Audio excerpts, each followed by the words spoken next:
Nama aku Zalfa. Hari ini aku mereview buku yang judulnya Sepatu Dahlan. Sebelum lanjut ke videonya, jangan lupa like, komen, subscribe, dan share video ini. Jangan lupa juga buat aktifin lonceng notifikasinya. Oke.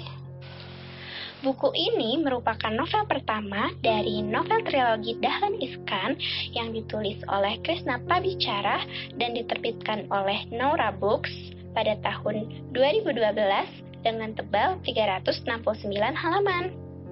Nah, novel ini bercerita tentang kehidupan masa kecil Bapak Dahlan Iskan yang serba kekurangan dan penuh perjuangan.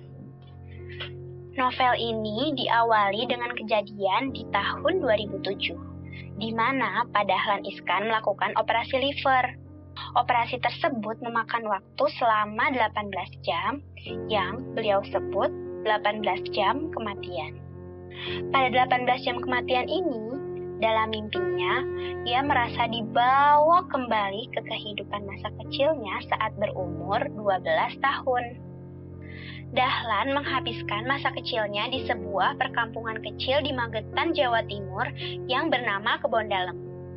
Hidupnya sangat serba kekurangan. Ibunya seorang pelukis kain yang sepiksanan. Bapaknya cuma ngangon domba. Walaupun hidup dalam keadaan sulit, orang tua Dahlan tetap mengutamakan yang namanya pendidikan.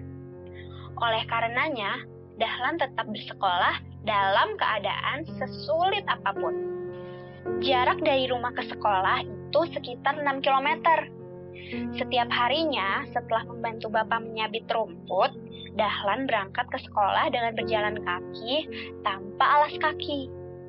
Itulah yang membuat Dahlan sangat ingin mempunyai sepatu.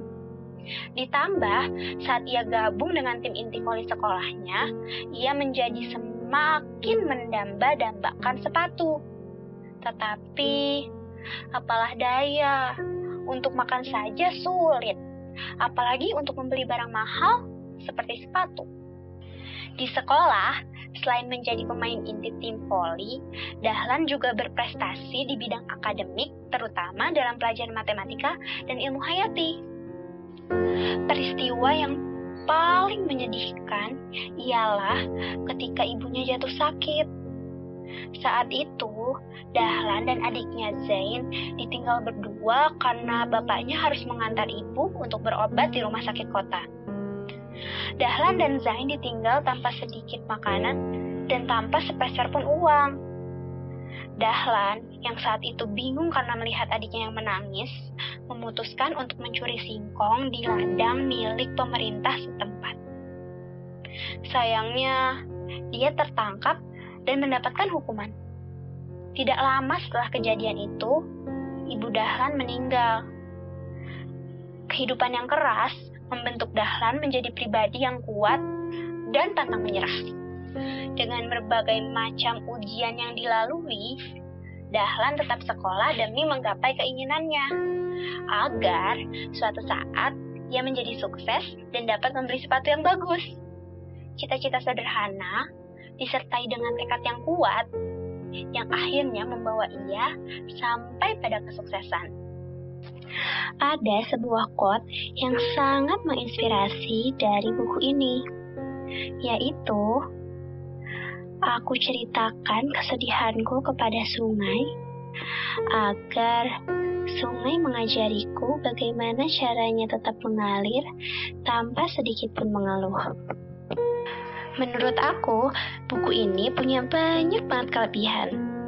Yang pertama, cerita dari buku ini disampaikan dengan bahasa yang sangat menarik dan ringan. Jadi, para pembaca dapat dengan sangat mudah mencerna isi dari cerita. Yang kedua, di buku ini kita juga bisa banyak belajar tentang sejarah, khususnya sejarah tempat-tempat di Jawa Timur. Dan yang ketiga, pastinya dari buku ini kita bisa banyak banget belajar tentang bagaimana caranya untuk tetap pantang menyerah dan tetap semangat dalam menggapai cita-cita walaupun banyak rintangan yang dihadapi. Walau begitu, bukan berarti buku ini tidak memiliki kekurangan sama sekali.